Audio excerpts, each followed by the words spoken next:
apakah boleh membuat baliho ucapan selamat Natal? Orang yang mengucapkan selamat Natal itu selamat nyasar. Ketika engkau mengatakan selamat Natal, itu sama artinya tiga. Pertama, engkau mengakui bahwa Nabi Isa mati di tiang salib. Kedua, engkau mengakui bahwa Nabi Isa lahir 25 Desember. Ketiga, engkau mengakui Nabi Isa Trinitas, tiga dalam satu, satu dalam tiga. Ketiga-tiganya tak betul. Laqad kafara alladzina qalu innallaha salisu salatah. Siapa yang mengatakan Tuhan itu tiga dalam satu, satu dalam tiga, maka kafirlah dia. Laqad kafara alladzina qalu innallahu al-masih ibnu Maryam. Siapa yang mengatakan Al-Masih itu Tuhan, maka kafirlah dia. Sedangkan 25 Desember adalah hari kelahiran Dewa Mitra, Dewa Matahari. Mengucapkan selamat Natal harus didefinisikan dulu. Jadi cara ahli fikih menjawab persoalan, definisikan dulu persoalannya. Natal, apa arti Natal? Maulid, kelahiran. Kelahiran siapa? Kelahiran Isa bin Maryam atau Isa ibnullah? Kalau yang dimaksud Isa bin Maryam, maka boleh Pak mengucapkan selamat Natal. Tapi kalau yang dimaksud Isa ibnullah, baru jadi perdebatan panjang, kita hindari saja. Karena ada implikasi tauhidnya. Perdebatan ini bukan perdebatan saya, ini perdebatan ulama Saudi. Hanya minoritas sedikit. Selebihnya ulama di dunia itu membolehkannya. Karena masuk ke bab Isa bin Maryam, kemudian masuk ke bab muamalat. Assalamualaikum warahmatullahi wabarakatuh. Pemirsa, saya akan sedikit membahas tentang ucapan Natal dan saya sepakat dengan Quraisy Shihab. Saya tahu persis ada ulama besar di Suriah memberi fatwa bahwa itu boleh. Fatwanya itu berada dalam satu buku dan bukunya itu diberikan pengantar oleh ulama besar lainnya, Yusuf Al-Qaradawi, yang di Suriah namanya Mustafa Al-Jarqa. Ia mengatakan selamat Natal itu bagian dari basa-basi hubungan baik. Jadi apa yang dinyatakan Quraisy Shihab adalah sebuah antitesis mengenai fatwa haram tentang ucapan Natal di Indonesia. Nama Quraisy Shihab bukan hanya populer di Indonesia tetapi juga dunia. Dan ia merupakan ahli tafsir yang studi keagamaannya tidak diragukan lagi.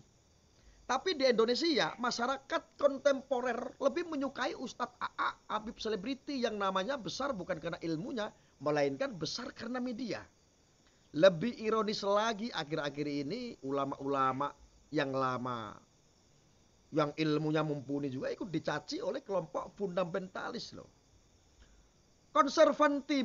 Fanatisme agama di tanah air memang semakin menunjukkan keironisan. Penghancuran tempat-tempat ibadah, raja sendiri dengan merusak intoleran, atribut-atribut keagamaan di sweeping paksa. Termasuk ucapan selamat terhadap perayaan dalam konteks etnis pada non-mayoritas juga diharamkan. Sementara agama sendiri tidak mengindahkan hal-hal demikian. Mayoritas ulama kontemporer di Indonesia yang ahli di bidang fikih, tafsir dan hadis serta telah mendalami ilmu keagamaan dengan pencapaian yang tidak sebentar membolehkan ucapan selamat Natal. Sementara hanya kelompok fundamentalis dan ustadz selebritis serta minoritas ulama yang melarang mengharamkan, yaitu kelompok yang cenderung seperti golongan Wahabi dan kelompok intoleran. Namun, suara yang mengharamkan terkesan lebih membuming. Itu tak lain karena adanya pemaksaan penjejalan yang terus-menerus dilakukan. Jika kita melihat percaturan politik dunia seperti di Timur Tengah, Amerika Serikat sangat menyukai golongan Wahabi untuk dirangkul dan untuk dijadikan boneka. Ya tak lain itu karena golongan tersebut sangat gampang untuk mengkafiri sesama, apalagi dengan yang non yang terjadi di Indonesia. Juga demikian fatwa-fatwa yang dikeluarkan dalam pengkafiran ataupun pengharaman kerap kali hanya berdasarkan dalil yang hanya melihat pada sudut pandang tunggal. Seolah-olah hal tersebut adalah pembenaran. Sementara pendapat-pendapat lain mengenai tafsir dan fatwa dari ulama-ulama yang memahami hakikat agama itu sendiri dikesampingkan. Dalam konteks bernegara jelas Indonesia bukanlah negara Islam. Apabila kamu diberi penghormatan dengan suatu penghormatan ya, maka balaslah penghormatan itu dengan yang baik daripadanya, atau balaslah penghormatan dengan yang serupa. Sesungguhnya Allah memperhitungkan. Ini dikutip dari KS Adrisa 8. Bukankah umat Nasrani juga mengucapkan selamat kepada Muslim ketika Lebaran? Umat Muslim, bukankah umat Nasrani dan non-Muslim lainnya menghormati perayaan? Umat Islam seperti melakukan takbiran sepanjang jalan, menabuh beduk dan tak tinggal juga pengeras suara. Lalu kenapa golongan Muslim membalasnya dengan sweeping atribut Natal dan melarang ucapan Natal? Sementara dalam surat tersebut di atas, justru umat Muslim dianjurkan untuk membalas penghormatan itu dengan yang baik. Al-Quran maupun sunnah banyak menganjurkan kaum muslimin untuk senantiasa berbuat baik kepada semua orang, baik terhadap sesama muslim maupun non-muslim, saudara. Lalu ada sebuah sabda Rasulullah. Sayangilah orang yang ada di bumi, maka yang ada di langit akan menyayangimu. Anda bisa lihat di HR Tabrani, atau ada lagi sabda Rasulullah. Barang siapa yang menyakiti seorang zimmi, maka aku akan menjadi lawannya di hari kiamat.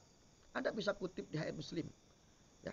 Sadar konteks memang sangat diperlukan dalam bernegara seperti Indonesia. Kenapa semboyan kebinekaan itu lahir tak lain karena memang Indonesia adalah negara majemuk dan beragam, serta penuh perbedaan, tapi menjadi satu kesatuan yang solid, yaitu NKRI. Jika ada kelompok-kelompok yang mengatasnamakan agama, tetapi bertingkah barbar dan suka sekali dengan leluasa melontarkan kafir, haram, sweeping maksa, jelas kelompok tersebut bukanlah bagian dari NKRI dan buta sejarah tentang Indonesia. Begitupun termasuk yang dilakukan mereka terhadap waktu itu Ahok, ya. Itu suatu yang berlebihan, irasional dan pemikiran dangkal. Saya adalah seorang muslim dan ingin mengucapkan selamat Natal buat kalian saudara-saudara yang merayakannya.